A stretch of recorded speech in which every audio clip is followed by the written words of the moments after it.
I opened the cupboard that first morning as teacher, and the emptiness echoed back at me like a taunt. The dawn light was pale through the schoolhouse windows, dust motes swimming in the air like they had all the time in the world. I didn't. 20 children would arrive within the hour, and I stood before bare wooden shelves that should have held primers, slates, readers, anything.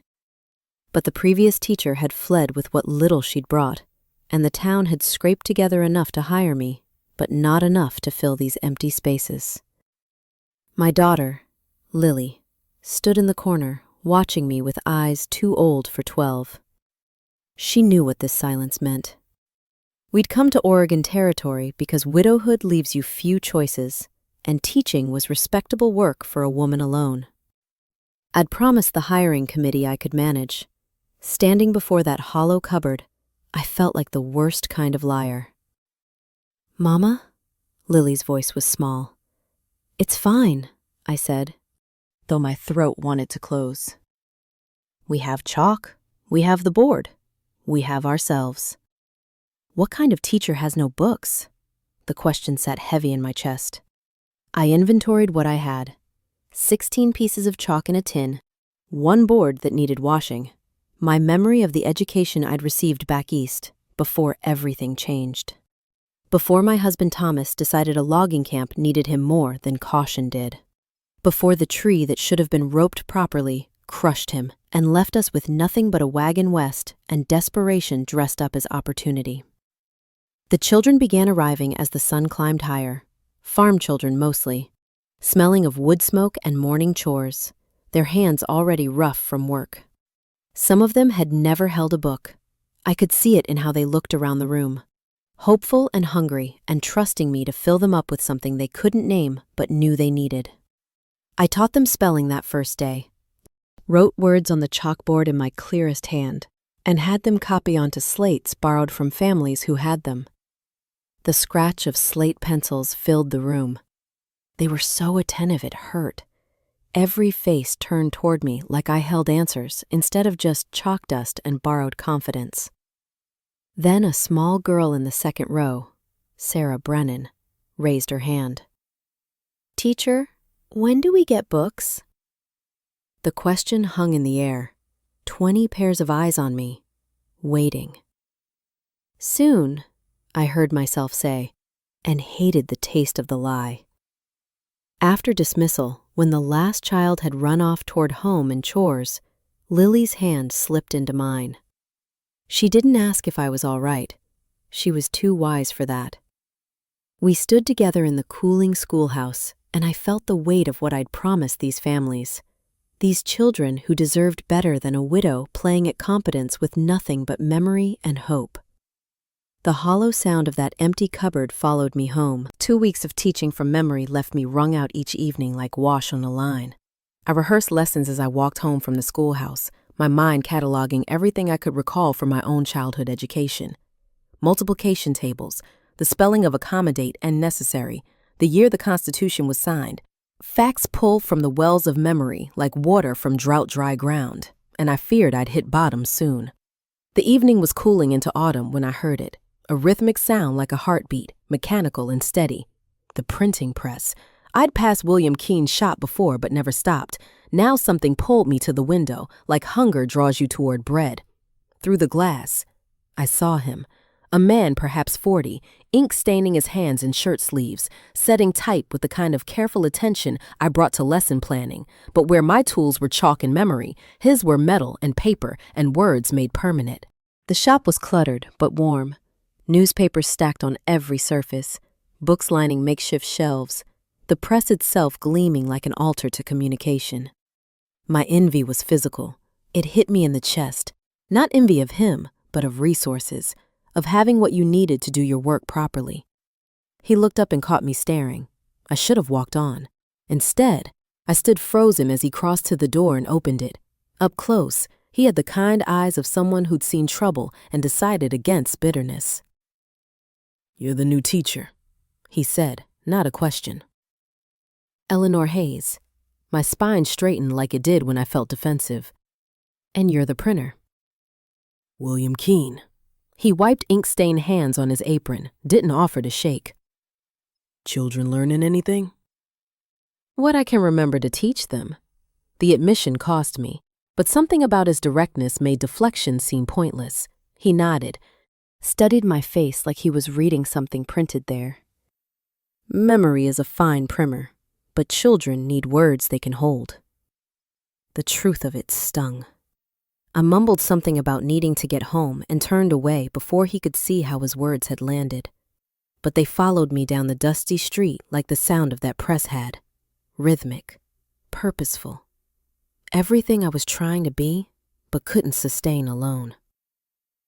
That night I lay awake listening to Lily breathe in the bed we shared in our rented room. The sound of the printing press echoed in my mind. I thought about words you could hold, about resources I didn't have, about the difference between what I was doing and what I should be doing. The press kept rhythm with my heartbeat until I finally slept. 3 days later, William Keene appeared at the schoolhouse door carrying a wooden crate. I was dismissing students for the day, watching them scatter toward homes and chores when I saw him through the window. My first thought was that I'd done something wrong, borrowed trouble, as my mother used to say. By the time he knocked, my defenses were already high. Mr. Keene, I kept my voice neutral, brought something for the school. He hefted the crate. Newspaper mistakes, misprints, overruns. Thought the children might practice reading. The relief and shame hit simultaneously. Relief because here was reading material. Shame because it was charity. And I'd learned through widowhood that charity was just another word for insufficient. That's very kind, but it's waste paper otherwise, he said, setting the crate down before I could finish refusing. Burns just as well if you don't want it. He left before I could marshal more protests. Lily crossed immediately to the crate, and within seconds had newspapers spread across her desk. Her face lit up the way it used to before her father died, before we learned to be careful with hope. I stood there wrestling with myself. Every instinct I'd developed since Thomas died said to refuse this. Dependence equals vulnerability equals loss. I'd learned that lesson thoroughly. If you need nothing from anyone, you can't be devastated when they leave. But these children, their faces when Lily held up a newspaper and said, "Mama, look, there's a story about President Cleveland. Pride has a cost," I realized, and children shouldn't have to pay it. That evening, I walked to the print shop. William was working late, the lamplight making his workspace glow warm against the gathering darkness. I knocked, and he looked up with mild surprise. "Came to thank you," I said, forcing the words past the tightness in my throat. "No need. There is, though." I stepped inside, smelling ink and paper and possibility. The children were thrilled. We spent the last hour reading about territorial politics. He smiled, and something in my chest loosened slightly. "Better than I expected. Thought you might refuse." I wanted to. Honesty felt dangerous but necessary. I'm not good at accepting help. Most people who need it aren't. He gestured to the papers scattered across his workspace. "There's a piece here about Oregon's statehood movement. Thought it might be educational." We talked then, really talked, about the news in those papers, about what children needed to know to be citizens of a territory trying to become a state. His voice had the cadence of someone trained in language, and I found myself mentioning that. "Journalist," he said. "Before I came here." "Before?" But he changed the subject, asked about my teaching methods, and I let him, because I understood about befores you didn't want to discuss. Walking home, I realized I was smiling. The newspapers under my arm felt like more than just paper. They felt like possibility. 2 months passed, and Friday evenings became a rhythm I looked forward to more than I should have. William continued providing materials, not just newspapers now, but almanacs, discarded dime novels with torn covers, anything with printed words. I stopped trying to refuse and started simply thanking him. The walk to his shop each Friday became less about necessity and more about something I couldn't quite name. He'd have the materials ready, and we'd talk about education, about the territory, about ideas that made my mind feel stretched in good ways. He believed information should be free, that democracy survived on educated citizens. I found his passion infectious, found myself thinking about teaching differently, not as transferring facts, but as empowering thinking. One Friday in late autumn, he said, "Want to see how it actually works? The press?" I hesitated. There was an intimacy to his workspace that made me cautious, but curiosity won. Yes. He led me to the press like he was introducing me to something sacred. Up close, it was more complex than I'd imagined. Metal and wood and mechanical precision. He showed me the type cases, hundreds of tiny compartments holding individual letters. "Pick one," he said. I reached for a capital E. The metal was cool, heavy, backwards. "It's reversed." "Like learning to read all over again," he said. "Every printer starts blind." The words hit me differently than he probably intended. I'd been teaching blind too, without materials, without resources, but maybe blindness forced a different kind of seeing. "Here." His hands guided mine to the composing stick, showed me how type fit together. His fingers were warm, stained with ink, steady. "You build words backward, so they print forward." I focused on the metal letters to avoid thinking about how close he was standing, about how his workshop smelled like ink and wood shavings and safety, About how Lily had been right when she'd said I smiled more after these visits. "I'm printing primers," he said quietly, "in my spare time, for the school." I looked up at him then. "William, you can't afford to." "It's not charity," he said. "It's investment. These children will build this territory. They need to own what they know." The philosophy shifted something in my understanding. This wasn't about my inadequacy. This was about community, about the kind of world we were building together. That night, walking home with primers he'd made under my arm, Lily said, "You like him." "He's a friend," I said. "Mama, you deserve friends. You deserve more than just surviving." I didn't answer, but her words followed me into sleep. Late autumn brought cold evenings and something in me that felt dangerously like hope. I arrived at the print shop on a Friday to find William sorting through old newspapers, his expression distant in a way I'd never seen. He barely looked up when I entered. "Are you well?" The question came out softer than I'd intended. He set down the papers slowly, like they weighed more than newsprint should. "I was thinking about why I came here, to Oregon." I waited. The lamplight made shadows across his face. "I was a journalist in Philadelphia, good one, too. Covered municipal politics, corruption, the stories that mattered." His hands moved restlessly among the papers. "Found evidence of kickbacks between the city council and construction companies. Wrote it up, turned it in. Editor killed the story, said it would alienate advertisers. I threatened to take it elsewhere." "What happened?" "They fired me, blackballed me from every paper in the city. I lost everything. My career, my reputation, my future. Came west to start over with a printing press and not much else." The confession hung in the air between us. I understood the weight of it, the trust it took to share. "I'm sorry," I said. "Don't be. I'd do it again." He finally met my eyes. "But I know what it's like to lose everything, because you needed it too much." And suddenly I was talking, words spilling out before I could stop them. "My husband died 3 years ago, logging accident. The tree wasn't roped properly, and he was standing in the wrong place. And just like that, I was a widow with a daughter and debts, and no way forward except west." "I'm sorry," William said quietly.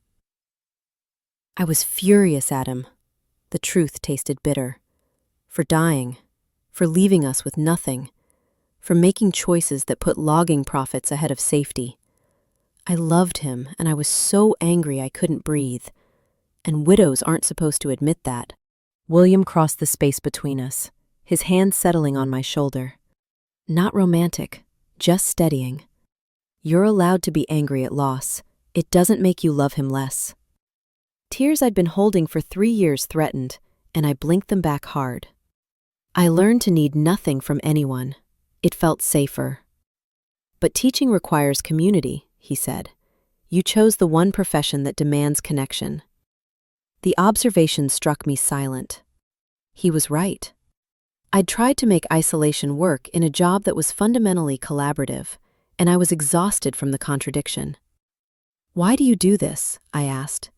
The primers, the materials, it costs you. Because education is the one thing no one can take away once you have it. I lost my career, my reputation. But I kept what I knew. These children, they're building a territory that might become a state.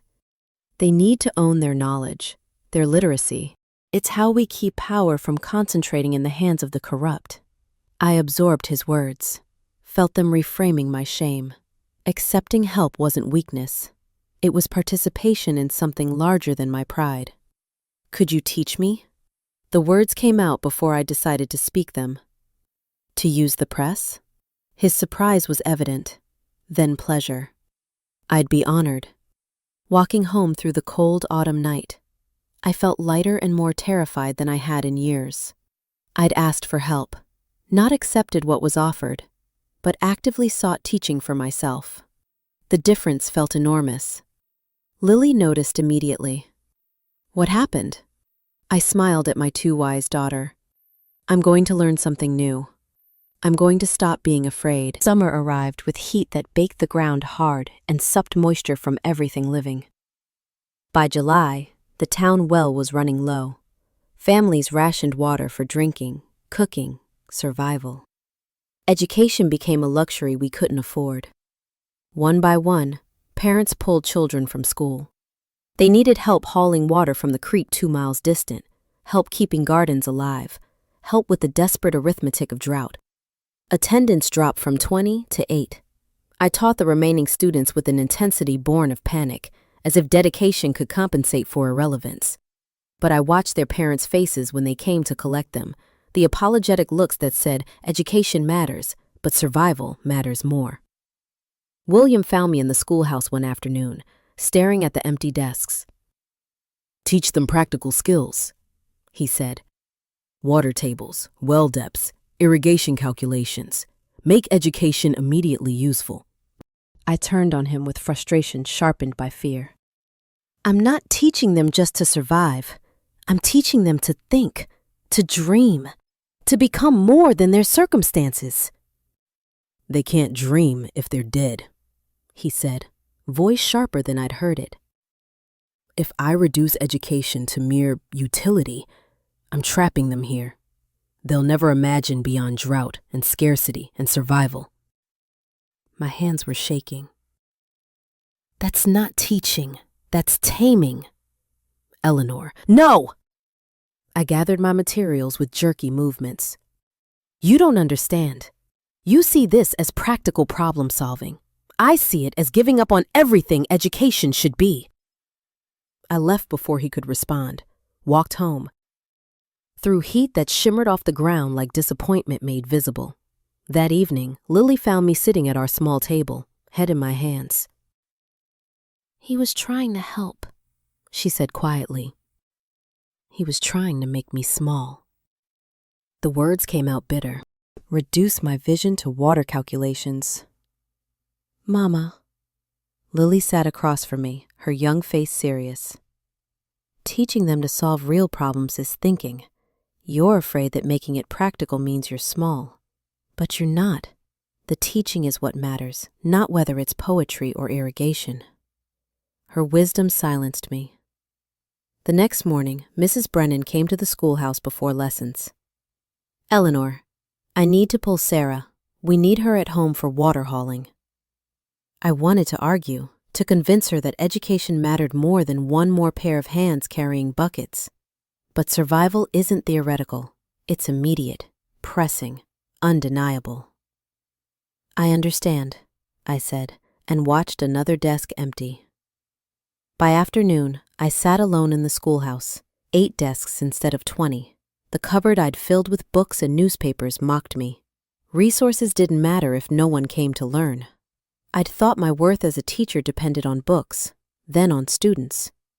And now I had both, and still felt like I was failing. The drought had exposed the question I'd been avoiding. If education couldn't save them from this, what was the point? I couldn't sleep that night, so I returned to the schoolhouse. The building was cool in the darkness, empty desks throwing shadows in the moonlight through the windows. I sat at my desk and let the silence settle around me like a weight. Maybe I was always meant to fail. The thought came unbidden. Maybe accepting William's help had just delayed the inevitable.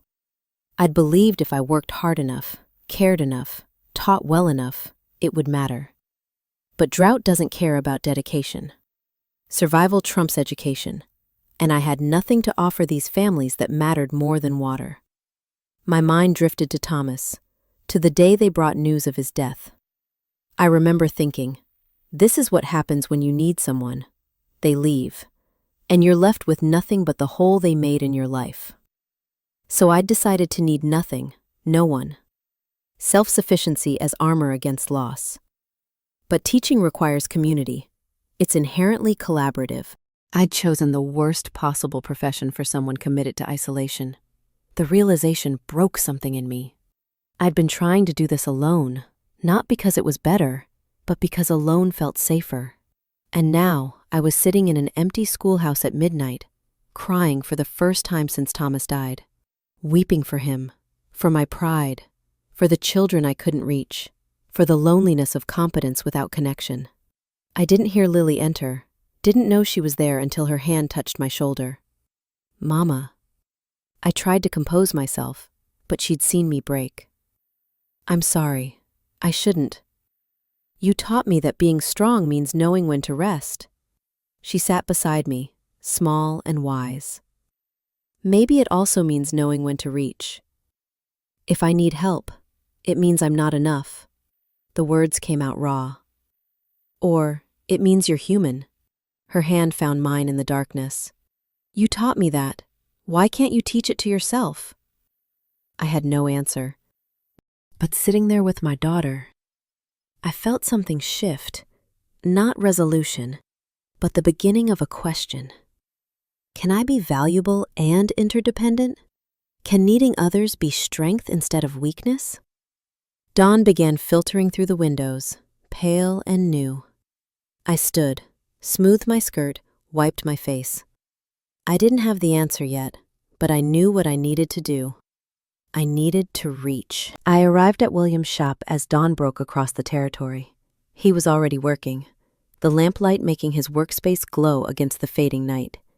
He looked up when I entered, and I saw the question in his eyes. We hadn't spoken since our argument. I'm sorry, I said. You were trying to help, and I made it about my pride. Eleanor. But I need to ask you something. I took a breath, made myself say it.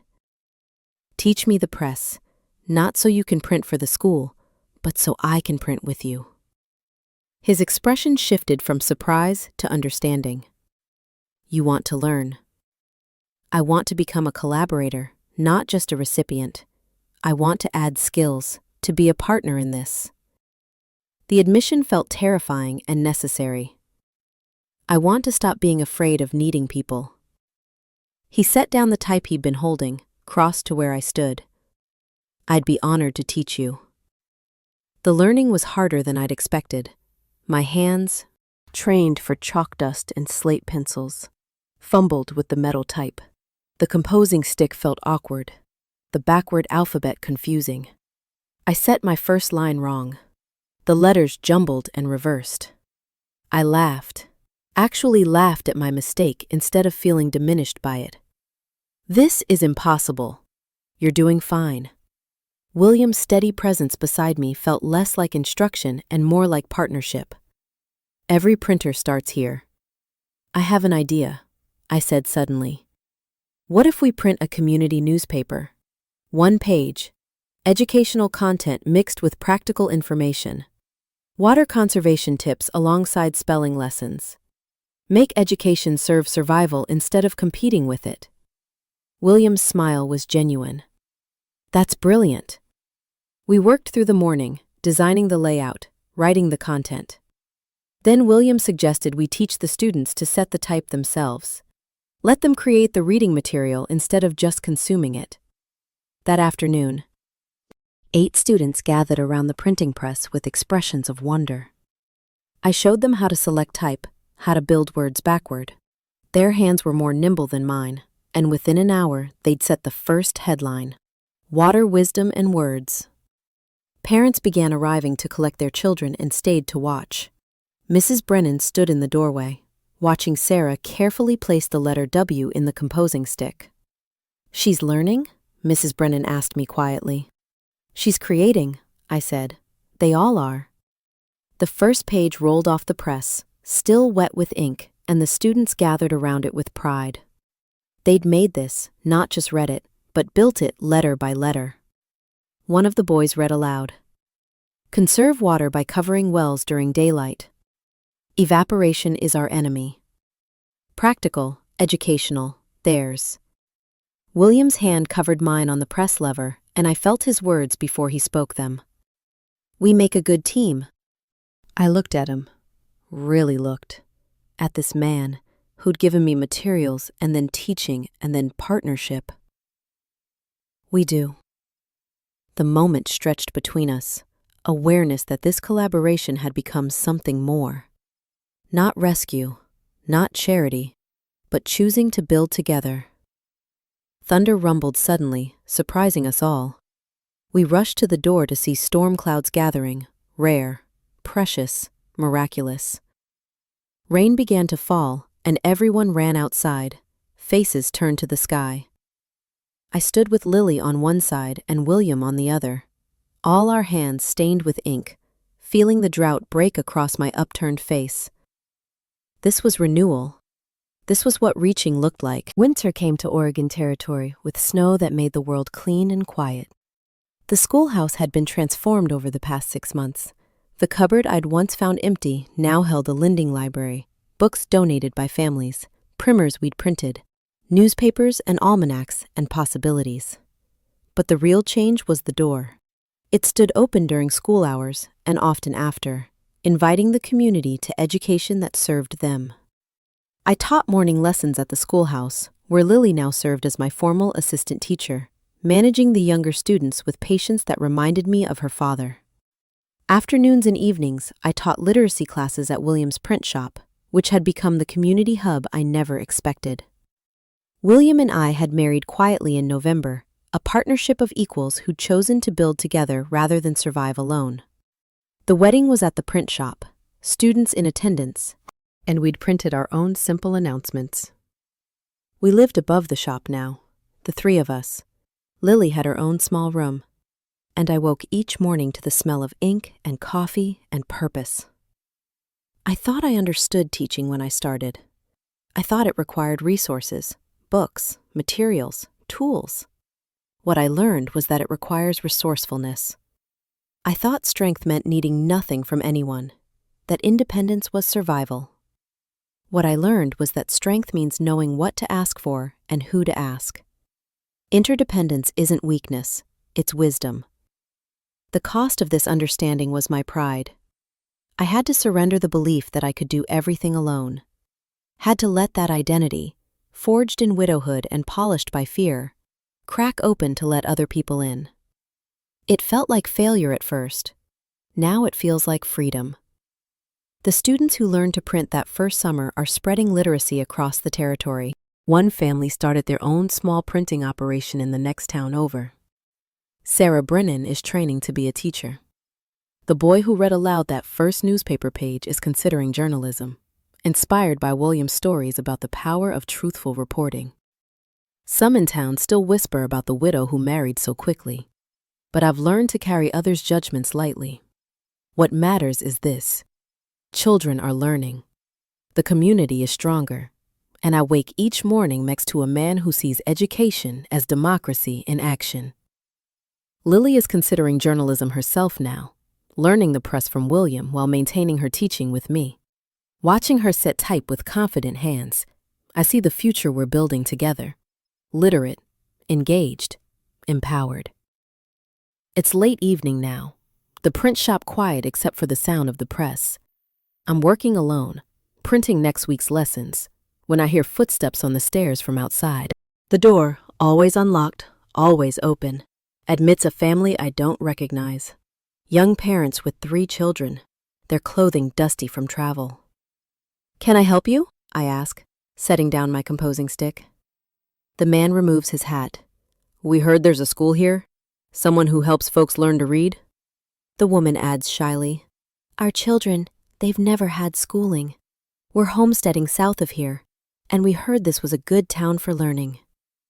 I smile, feel the warmth of purpose settle in my chest. There is. We have a school, and evening classes, and a lending library. I gesture to the press. We also teach printing, if they're interested. The children's eyes go wide at the machinery, at the shelves of type, at the possibilities contained in metal and ink and paper. "Come in," I say, meaning it in every sense. "You're welcome here." As they step into the warmth of the shop, I think about that first morning when I opened the empty cupboard and felt like a fraud. I think about William bringing newspapers and me learning to accept help. I think about drought and doubt and the dark night when I finally wept for everything I'd been carrying alone. I'd learned that words are free, but community is priceless.